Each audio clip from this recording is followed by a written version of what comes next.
Welcome to the third devlog for Gullywasher. I'm the dev Foster Turtle.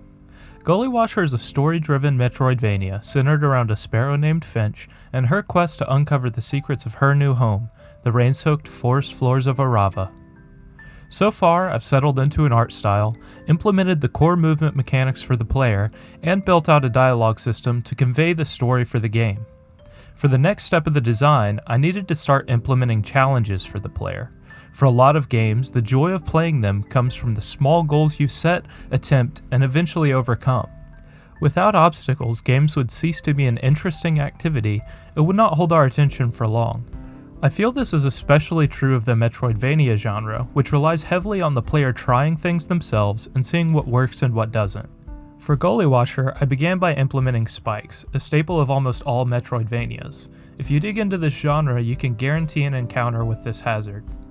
I wanted Gullywasher's spikes to be grounded in the world, fitting not only the art style, but also the logic of the forest floor. As I walked around my neighborhood this week and thought through my options, I noticed these spiky tree things we used to call gumballs scattered across the ground. When I was a little kid, the field at my school always had these clustered in random places, and something about them felt nostalgic, which fit the tone of Gullywasher just right for me. As a solo dev, you can cut down on work and build out more interesting situations and environments by making systems and objects perform multiple functions. As I settled on a design for the gumballs, I added a stalk, forming a silhouette reminiscent of a dandelion. My goal with the overall design was to land on something that stood out to the player and that they would immediately recognize as a threat. In Gullywasher, the gumballs will serve the role of spikes, but will also be one of the many things that you can climb. By making the gumballs climbable, it opens really neat level design options while climbing towards the nearest hazard at the top of each stalk. The next logical step was implementing damage to the player. Getting the spikes to damage the player is a pretty quick fix, so I want to swing the focus instead to the player feedback. As a developer, you rarely have an opportunity to explain things to someone as they play your game, and if you have to, you've probably missed a step somewhere along the way. I need the player to know when they are taking damage so that they can focus their attention on the gameplay and not worry about constantly keeping tabs on whether or not they got hit. To do this, we're going to add a lot of visual feedback for the player. Let's break it down step by step. The first thing we're going to do is make a heart disappear from the user interface when the player gets damaged. As an aside, I really like only displaying the hearts on screen. Let me know if you want me to keep the UI simple in the comments. Next, we're going to add a bit of screen shake. If I didn't add anything else, the screen shake is vital in my opinion. I tried to keep it subtle as I know too much can cause motion sickness in some people, and I want to make Gullywasher as available to everyone as possible. However, screen shake adds a huge amount of punch to a moment and grabs player attention, letting them know that something big is happening. Now we'll change the player animation and add a tinted overlay.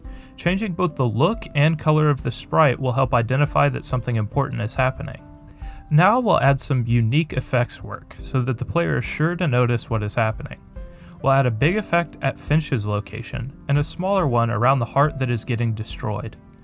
Tossing all of this together should create enough visual feedback that the player will know what is happening when they take damage. It will also build up a visual vocabulary over time so that the player will recognize what is happening, even if their attention is on another part of the screen.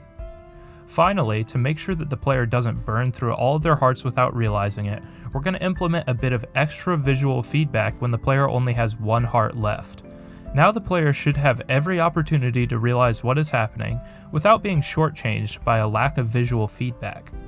Let me show you what I mean. Keep an eye on this red dot at the bottom right of your screen, and see if you can't notice when Finch takes damage and when she only has one heart left, without taking your eye off the dot.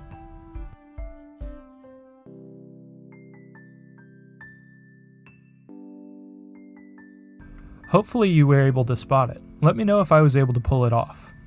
One important thing to mention is that sound will be super important to let the player know what is happening. With sound implemented, feedback to the player will be even more streamlined, and the game itself will feel more alive, but that's a topic for another devlog. Finally, we need to create a fail state for the game, a consequence that sets the player back a bit and adds to the overall challenge. I've settled on a failsafe similar to Hollow Knight or Dark Souls, although I aim to keep the difficulty curve of Gullywasher a bit lighter. In Hollow Knight and Dark Souls, if the player runs out of health, they're returned to the last bench or campfire that they visited. Now, if Finch takes enough damage, you'll be returned to the last tent or umbrella where you rested. These will serve as save points and safe spaces as you explore the world of Arava. If you're low on health, you can stop, rest, and replenish your hearts.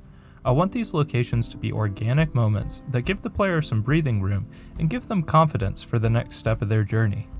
I've also made some small tweaks to the game over the past week and done a lot of debugging. I redid the code for my variable jump height. The original build made it so you could jump higher than the max jump height if the frame rate dropped or the game lagged for any reason. A problem I ran into because of running screen capture software on top of a real-time game builder. I also redid the parallax to make it dependent on the camera position instead of the player inputs. This more closely replicates how an actual camera behaves and saved me quite a headache trying to debug some weird outputs that came up. Additionally, I redid the code for player inputs to make them variable-based instead of key-based so that the player can rebind their input keys in an options menu.